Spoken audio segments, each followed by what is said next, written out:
کرتارپور، تو وہاں پر یہ بندہ پیدا ہوا، مسلمان گھرانے کے اندر پیدا ہوا، گو کہ اس کا والد اور اس کا بڑا بھائی جو ہیں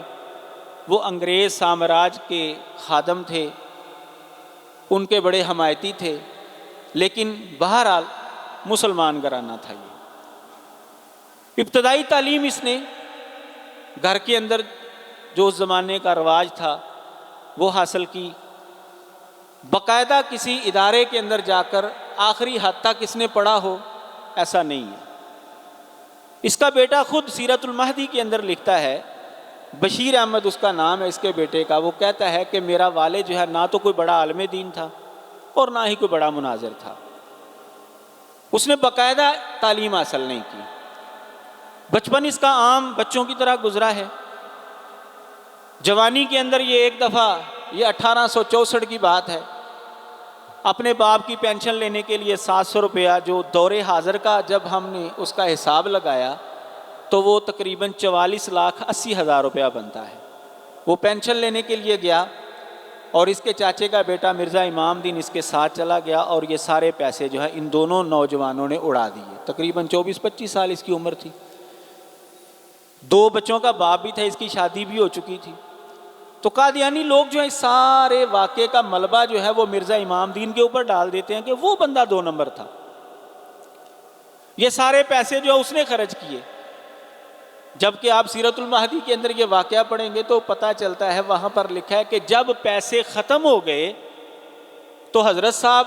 شرم کے مارے گھر آنے کی بجائے سیالکوٹ چلے گئے، وہاں پر جا کر کچہری میں ملازمت اختیار کر لی اور 4 سال وہاں پر رہا، گھر آیا ہی نہیں۔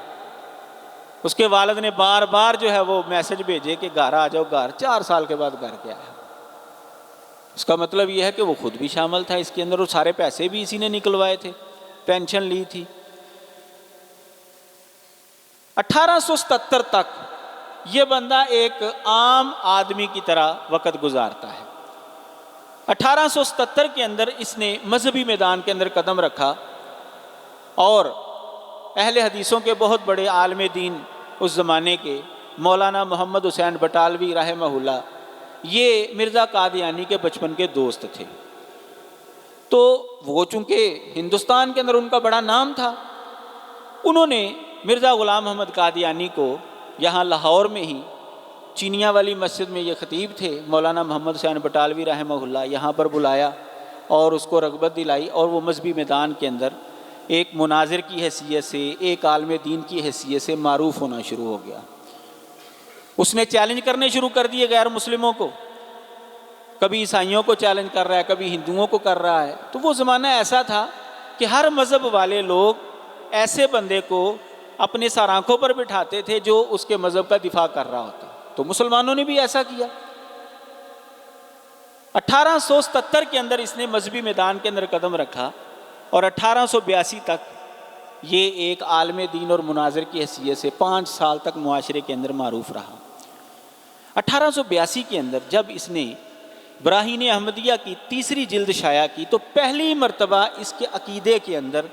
تبدیلی جو ہے وہ آنا شروع ہوئی۔ اس کے اندر اس نے یہ کہا کہ اللہ تعالیٰ میرے ساتھ ہم کلام ہونا شروع ہو گیا، مجھے اللہ تعالیٰ نے الہام کیا ہے، مجھے اس صدی کا مجدد بنا دیا ہے، یہ اس طرح کی باتیں اس نے کرنا شروع کر دی۔ بعض اہل علم متنبہ ہو گئے کہ یار یہ کیا، یہ بندہ کیسی باتیں کرنا شروع ہو گیا ہے، لیکن چونکہ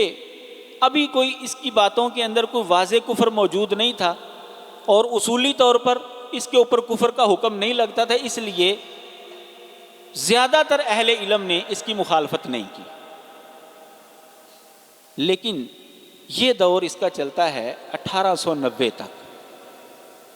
1890 کے آخر میں نجی مجلسوں میں اس نے کفریہ عقائد جو ہیں وہ اپنے حواریوں کے اندر بیان کرنا شروع کر دیے۔ جنوری 1891 کے اندر اس کے 2 چھوٹے چھوٹے کتابچے شائع ہوئے، توضیح مرام اور فتح اسلام۔ پہلی مرتبہ اس نے کھل کر کفریہ عقائد کا اظہار کیا۔ 1891 جنوری سے مسلمانوں کی اور مرزا غلام محمد قادیانی کی راہیں جو ہیں جدا ہو جاتی ہیں۔ یہاں سے ہمارا قادیانیوں کے ساتھ مذہبی اختلاف شروع ہو جاتا ہے۔ جو بنیادی اختلاف ہے۔ مولانا محمد حسین بٹالوی رحمہ اللہ نے ہی اس کو اس میدان کے اندر کھڑا کیا، ایک عالم دین کے اسلام کا دفاع کرنے والا جو ہے ایک اور آ جائے گا، کیونکہ وہ زمانہ ہی ایسا تھا، جتنے بھی لوگ ہوتے وہ کم تھے، کیونکہ عیسائی بھی وہ یلغار کر رہے تھے، ہندو بھی اپنے مذہب کو ثابت کر رہے تھے۔ تو پھر مولانا محمد حسین بٹالوی رحمہ اللہ نے ہی مرزا غلام محمد قادیانی کا خوب ناطقہ بند کیا۔ پہلے تو اس کو سمجھانے کی کوشش کی جو اہل علم کا طریقہ کار اور شرعی طرز عمل تھا، اس کے اوپر حجت تمام کی،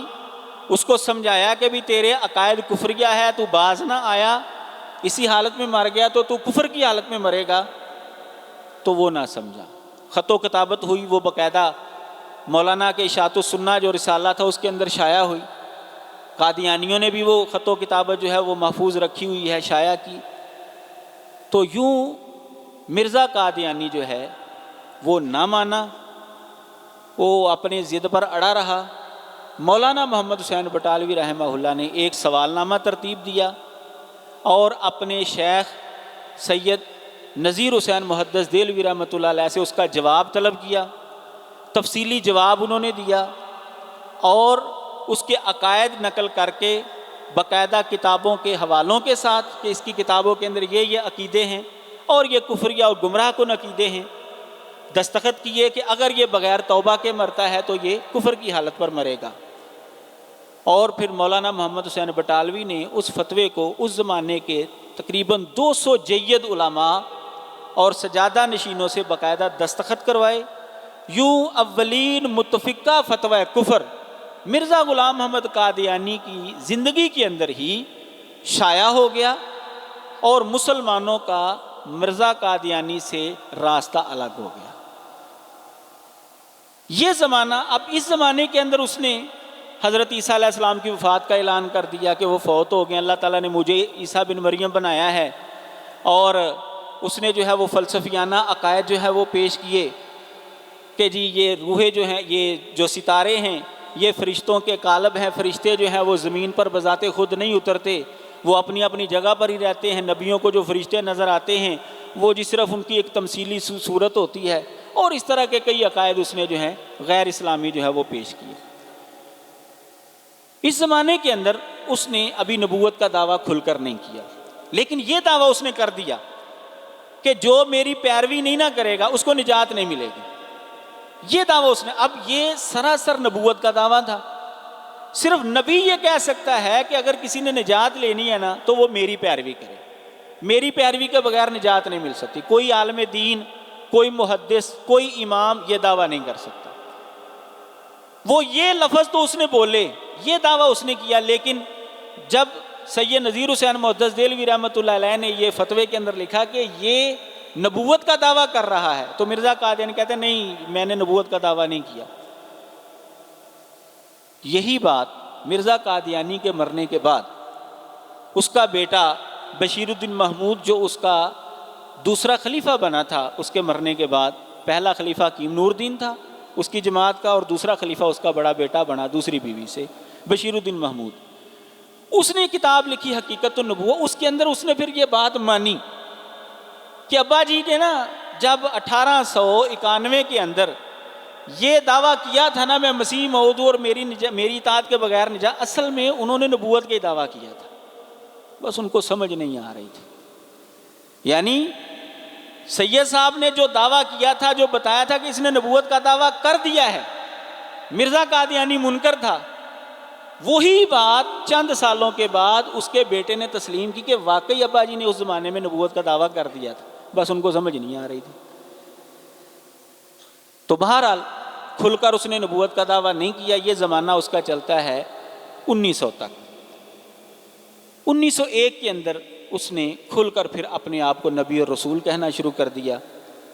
اور 26 مئی 1908 کو یہ آدمی یہاں لاہور کے اندر مر جاتا ہے، برانتھر روڈ پر احمدیہ بلڈنگ کے اندر، اور پھر اس کی لاش کو جو ہے وہ قادیان لے کر گئے اور وہاں پر اس کو دفنا دیا گیا۔ یہ مرزا غلام محمد قادیانی کی زندگی کو ہم یہ 5 حصوں کے اوپر جو ہے وہ تقسیم کر سکتے ہیں۔ یہ میں نے بڑا اختصار کے ساتھ اس کی زندگی کا خلاصہ جو ہے وہ آپ کے سامنے رکھا ہے۔ اب ہم آتے ہیں کہ ہمارا اور مرزا غلام محمد قادیانی کا اور اس کے ماننے والوں کا اختلاف جو مذہبی ہے وہ شروع ہوتا ہے جنوری 1891 سے۔ وہ اختلاف کیا ہے؟ ہمیں کیوں تکلیف ہوتی ہے جب کوئی قادیانی اپنے آپ کو مسلمان کہتا ہے، کلمہ پڑھتا ہے،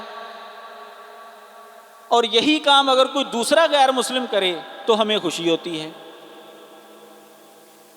مسئلہ ہے مرزا غلام محمد قادیانی کے دعاوی کا۔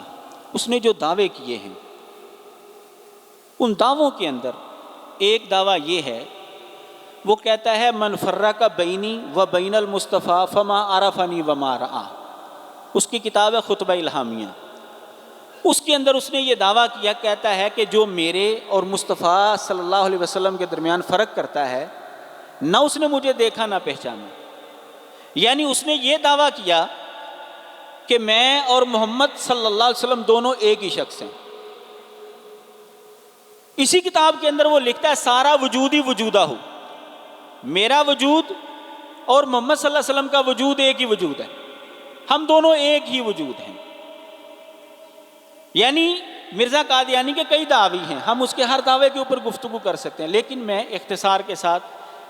جس وجہ سے ہمیں زیادہ تکلیف ہوتی ہے وہ باتیں صرف آپ کے سامنے رکھوں گا۔ مرزا قادیانی کا دعویٰ یہ ہے کہ میں اور محمد صلی اللہ علیہ وسلم دونوں ایک ہی شخص ہیں۔ آپ نے ہندوؤں کا عقیدہ سنا ہوگا آوا گون کا۔ آوا گون کا عقیدہ یہ ہے کہ ایک انسان مرنے کے بعد دوبارہ جنم لے سکتا ہے، سوا